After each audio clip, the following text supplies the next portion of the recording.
twongeye turatomboye bana b'Imana kuba tugiye guhura n'Imana ngaha kuri buri munsi ku izina ry'Imana Data na Mwana na Roho Mutagatifu. Amen.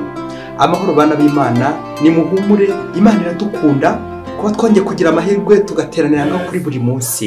Iyo ushaka kudukurikira ujya kuri YouTube ukandikamo ijambo buri munsi, ugashakashaka buri munsi aho ujya gukirango cya Bibiliya nyine muri icyo cyumba cya buri munsi, ugahafungura ukiyandikisha ugafungura kandi ugafungurira abandi buri munsi.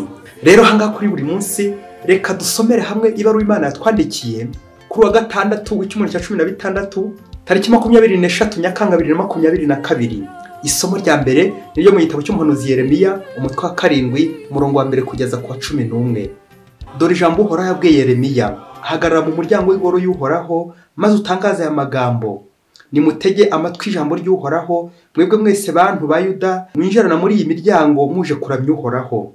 Uhoraho umugaba w'ingabo, Imana y'Isiraheli, aravuze atya: nimuvugurure imyifatire yanyu n'imigenzereze yanyu, bityo nshobore guturana namwe aha hantu. Nimusigeho kwibeshyeshya amagambo atagira aho shingiye muvuga ngo ingoro y'Uhoraho, ingoro y'Uhoraho. Uhoraho ari hano, ahubwo nimuhindure rwose imyifatire yanyu n'imigenzereze yanyu, muharanira igitunganiye umubano mu bantu. Ntimugakandamize umusuhuke, imfubyi n'umupfakazi. Ntimukamenere amaraso y'indacumura aha hantu, kandi ntimukirukire ibigirwamana kuko byabakururira ibyago. Nimugenza mucyo nzabona guturana namwe aha hantu mu gihugu nahaye abasokuruza banyu kuva kera n'iteka ryose. Nyamara ariko dore muriringira amagambo y'ibinyoma adafite akamaro. Ubwo se muziba, mwice, musambane, mutwikire Behari ibitambo, mwiruke inyuma y'ibigirwamana bitigeze bibitaho, nimurangiza muze imbere muri iyi ngoro yitiriwe izina ryanjye muvuga ngo turakijijwe, maze nyuma mwongere mwikorere ayo marorerwa yose. Iyi ngoro yitiriwe izina ryanjye mwibwira se ko ari ubuvumo bw'abajura? Ngewe ibyo ari byo byose ndabona ari uko bimeze. Uwo ni Uhoraho ubivuze. Iryo ni ijambo ry'Imana. Zaburi 84. Uhoraho umugaba w'ingabo, mbega ngoro yawe irantera ubwuzu. Uhoraho umugaba w'ingabo, mbega ngoro zawe zirantera ubwuzu. Umutima wanjye ahogojwe no gukumbura inkomane z'Uhoraho, umutima wanjye n'umubiri wanjye biravugiriza impundu Imana nyir'ubuzima. Ndetse n'igishwi kibonera inzu n'intashyi cyari ishyiramo ibyana byayo ku ntambiro za Uhoraho umugaba w'ingabo, mwami wanjye kandi Imana yanjye. Hahirwa abatuye mu ngoro yawe bakagusingiza ubudahwema. Hahirwa abantu bisunga ububasha bwawe, bahorana umugambi wo kugana ingoro yawe. Kuko umunsi umwe mu ngomane zawe undutira iyindi igihumbi namara ahandi. Mpisemo kwigumira mu irebe ry'ingoro y'Imana yanjye. Uhoraho umugaba w'ingabo, mbega ingoro yawe irantera ubwuzu. Nyagasani Yesu ntabane namwe. Amagambo mu Ivanjili ntagatifu yanditswe na Matayo umutwe wa 13 umurongo 24 kugeza ku wa 30. Muri icyo gihe Yesu abacira undi mugana ati: ingoma y'ijuru imeze nk'umuntu wabibye imbuto nziza mu murima we. Ariko igihe abantu basinziriye, umwanzi we araza abiba urumamfu hagati y'ingano, nuko arigendera. Ingano ziramera, zimaze kugengarara, ubwo urumamfu narwo ruragaragara. Abagaragu basanganye umurima baramubaza bati: shobuja, ntiwari warabibye imbuto nziza mu murima wawe? Niki gituma harimo n'urumamfu? Arabasubiza ati: n'umwanzi wabigize. Abagaragu barongera bati: ushaka ko tujya kururandura? Ati: oya, muri uko gutoranya urumamfu mutavaho murandura n'ingano. Nimureke bikure byombi kugeza mu isarura. Igihe cy'isarura nzabwira abasaruzi nti: nimubanze mutoranye urumamfu, muruhambiremo imiba, muyijugunye mu muriro, naho ingano muzihunike mu kigega cyanjye. Iyo ni Ivanjili ntagatifu. Bana b'Imana, nimukomere twishime tunezerwe. Imana yanjye icyaha ariko gakunda umunyabyaha wicuza wisubiraho ngo imukize maze murokore. Muri amasomo aryoshye cyane ari kundeba by'umwihariko nawe gakureba, kuko arimo ibisubizo byinshi ku munyabyaha wese uri ku nzira. Urimo nanjye ndimo. Ubwo tuza gutondagura inshinga yitwa kwihangana, patiente, tuzirikana ko ntaho rusha Imana kwitondagura, Imana ikayitondagura ndetse no mu bihe byose.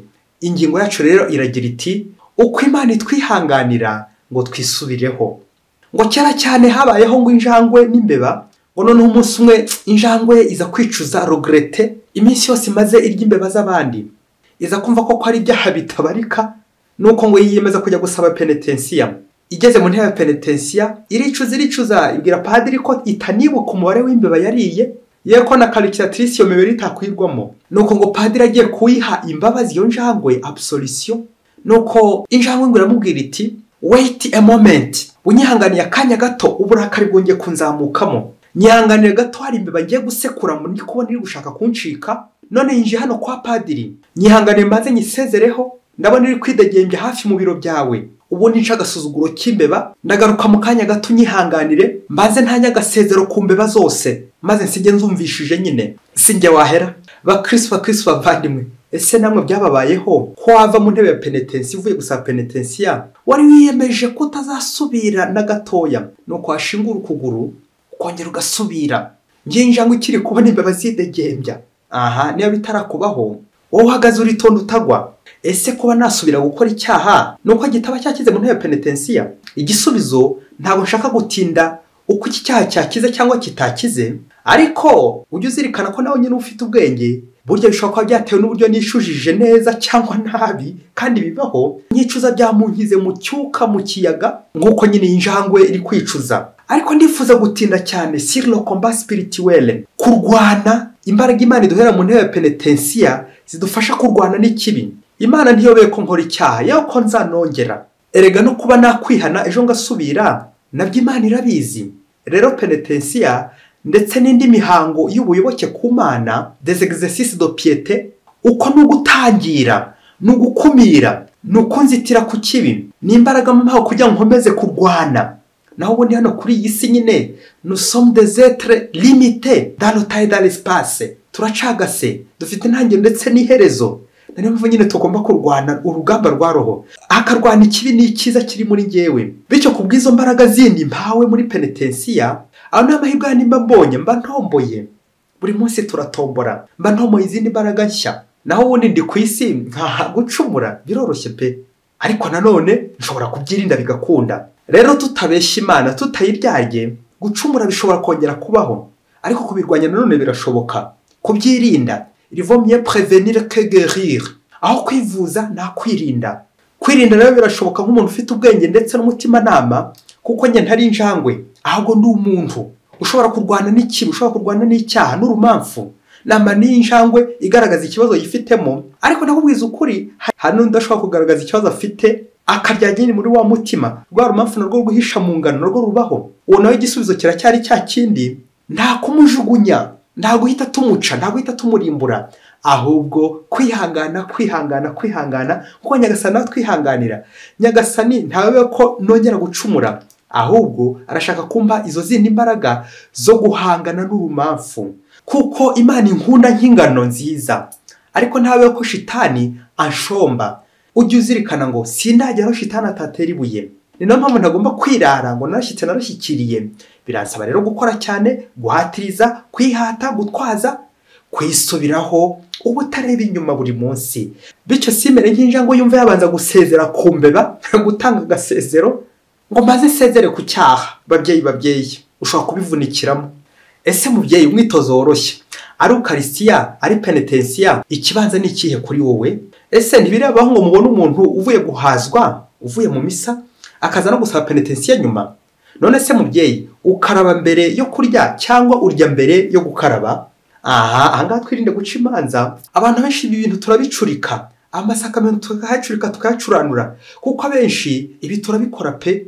Guhazwa hanyuma nkajya gusaba penitensiya. Bene iki cyaha cyo kuryarya Imana, nyinjira mu ngoro y'Imana ntisukuye, tukajya gusenga dufite ibyaha, tugaherwa Yezu ku miziro n'imiziririzo, tugahabwa Yezu twanduye kandi tubizi tunabishaka. Ubu ni uburyarya ababyeyi. Ubu buryarya bw'Imana iri gutuza mu isomo rya mbere, ubwo yemeye gutuma umuhanuzi wayo Yeremiya ku muryango wayo ati, nimuvugure imyifatire yanyu n'imigenzereze yanyu, bityo nshobore guturana namwe aha hantu.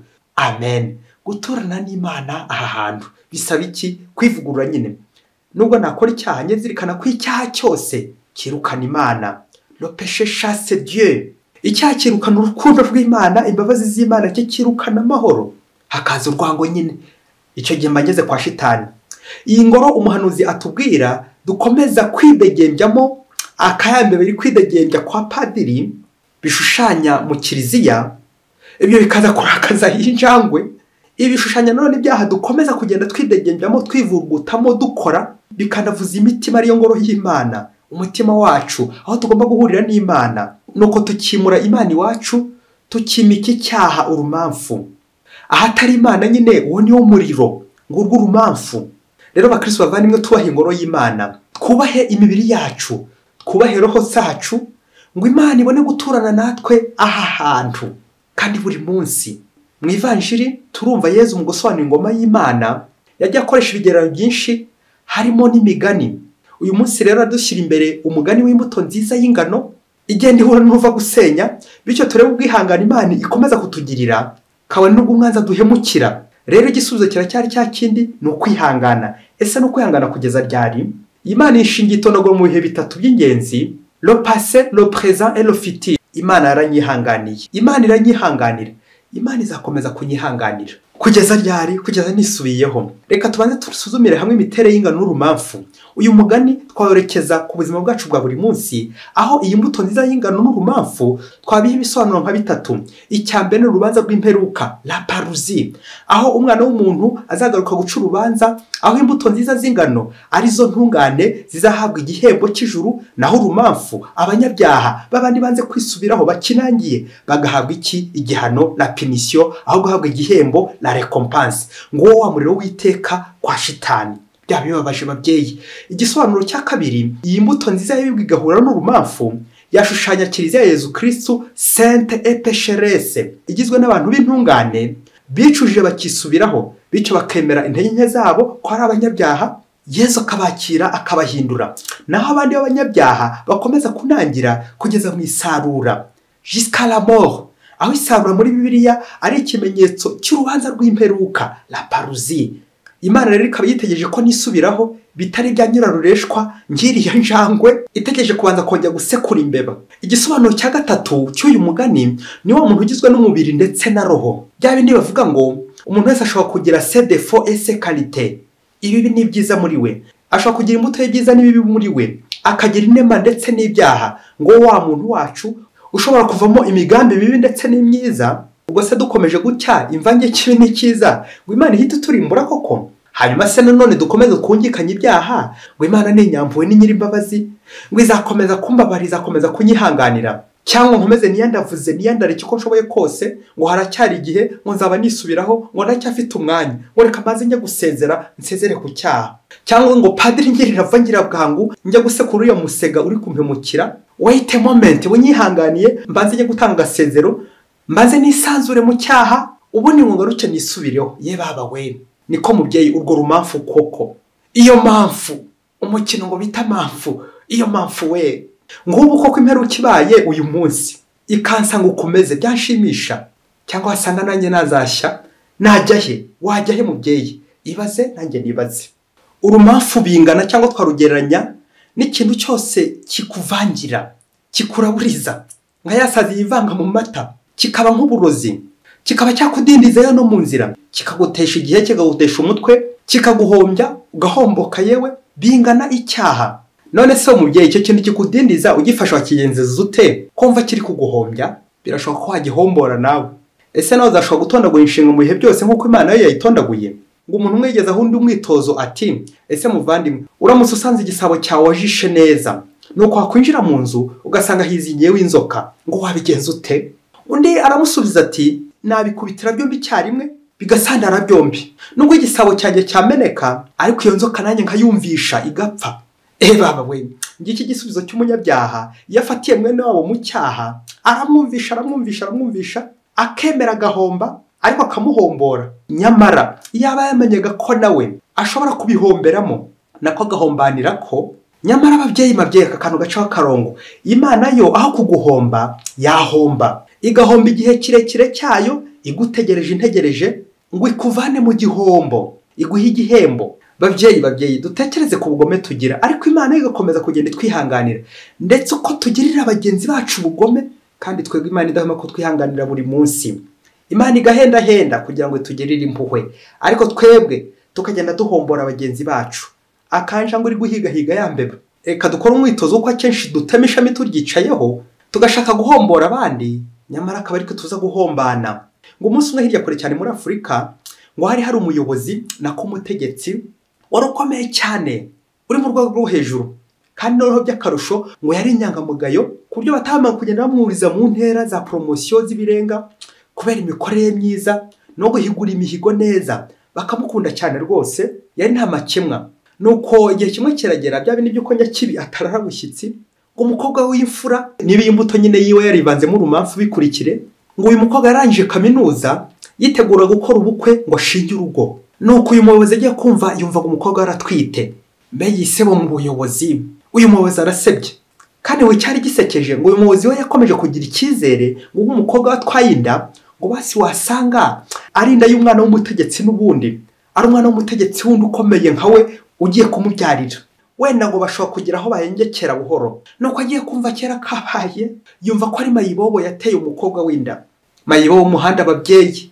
igatera umwana w'umutegetsi inda wa mutegetsi neza araraba amarasongera kunega bundi bushya agira agahinda k'imisaraba 10 nuko guhera ubwo n'uburakari bwinshi wamutegetsi aciteka ko iyo mbwa mayibobo imutinyuka ikamutinyuka bene ako kageni bayifunga burundu mu gihe ari gutegura uko yamwica bityo hatazajya n'undi umenya iyo nkuru mbi yuko umwana w'umutegetsi yatewe inda na mayibobo nuko yandara mu muhanda barayifunga itegeje urupfu muri prison aho ngaho nuko ngo kwikura mu kimwaro mwisoni wa muyobozi ashakisha amayeri yose ko yanda bayikuramo bityo ngo cortege y'ubukwe amafoto y'ubukwe azaryohe neza nta gisebo bafite ku maso nta warabuzwe n'ibyabaye umwana wazashingirwa nk'andi masugi yose ye baba we nuko baragerageza shwe basanga inda ni nkaho yari yarenze inkombe irabananira nuko inda imaze kubananira umushinga nyiri uburapfubye biba ngisosi iguye mu ishishi ibaze naho ko ajya gutoranya izo nshishi ngo iyo sesi ubundi abona yinywe mu gihe umuyobozi wacu agifite uburakari bwinshi bwa ya mayibobo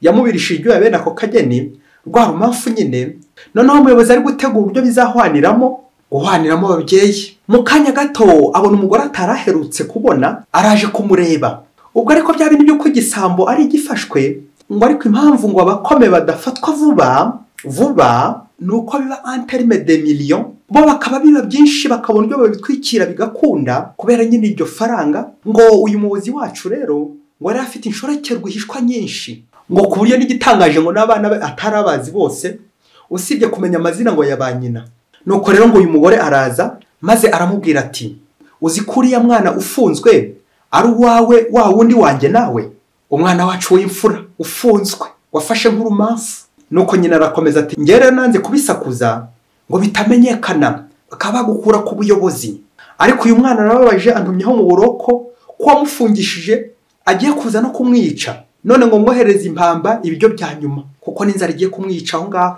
mutegetsi muyobozi ibaze nawe uyu muyobozi wacu agiye kujugumira nyuma yo kwakira iyi nkuru ko umwana ufunzwe rwa rumamfu yari yafashe ari imfura yawe kugiye kwica imfura yawe ifunzwe ko yateye inda umukobwa w'imfura ni imfura ebyiri zawe ese zakoze umuti cyangwa zakoze uburozi noneho ngo rumamfu aha abagore nabawe abana nabawe ubukwe bwapfuye n'ubwawe abo ugiye kwica nabawe kwa gukuramo inda dore ihurizo mw'ababyeyi mwe dore ihurizo ngubu rishyano bene riri kugwiriyeho uru rumamfu mu rugo rwawe wabigenza ute wamenya urimbura nde wamenya ureka nde ngo uru rumamfu umwanza biba cya gikomeza kugenda kidegembya ku irebe ry'umuryango wacu ariko Imana optimiste kile ashaka ko twagenza buhoro kugira ngo tuzisubireho ariko twebwe tugashaka guhita dukubita yanzo kayizingiye ku gisabo wa mwana wateye inda kandi wasanga ari uwawe wateye umwana wawe inda ngo umunsi umwe pessimiste ngo yigeze avuga ati ngo waruzi ko ngo abana tubona mu mihanda bangaye izo za mayibobo indara abana bose ngo bafashwe nabi bamwe barwaye n'amavunja inzara yabiciye aho ngaho abana babayeho nabi ngo abenshi burya ngo naba abayobozi bakomeye kandi nuko ngo baramuseka ngo ariko umusazi asarakaga ku ijambo aha ungaye ushobora kumwita mayibobo ari wowe umugize gutyo utaramwitayeho uramwihungije utamuzi utaramumenye ngo kuko abana bashobora gushakana bataziranye incest ko ari n'abavandimwe ko ari n'imfura yewe bombi imfura zigahura n'urumamfu kubera iki igisubizo kiracyari cya kindi ni umwanzi nyine wabigira urumamfu none se uyu muyobozi arakomeza umugambi wo gukubitira hamwe urumamfu n'ingano igisabo n'inzoka bakristo bavandimwe umugani ugana kariho natwe mu buzima bwa buri munsi ntiduhema guhwanya umunyabyaha n'icyaha tugashyiramo bingana ariko dutangazwa n'ubuntu Imana itugirira iyo twihangana buri munsi mpaka twisubiyeho. Yamana nyina n'ikibigororotse ku mirongo igoramye. Nicyo rero Imana ishaka iti urumamfu n'ingano ni mubireke bikurane kugeza mu isarura. Amen, amen. Kwihangana buri munsi, kwihangana buri munsi, kwihangana buri munsi kugeza igihe Yesu azagarukira. Amen. Mwese Imana ibahe umugisha. Imana Data na Mwana na Roho Mutagatifu. Amen. Padiri Masumbuko Ladislas wa Diyosezi ya Cyangugu. Yesu nakwizera, Yesu wanyitangiye.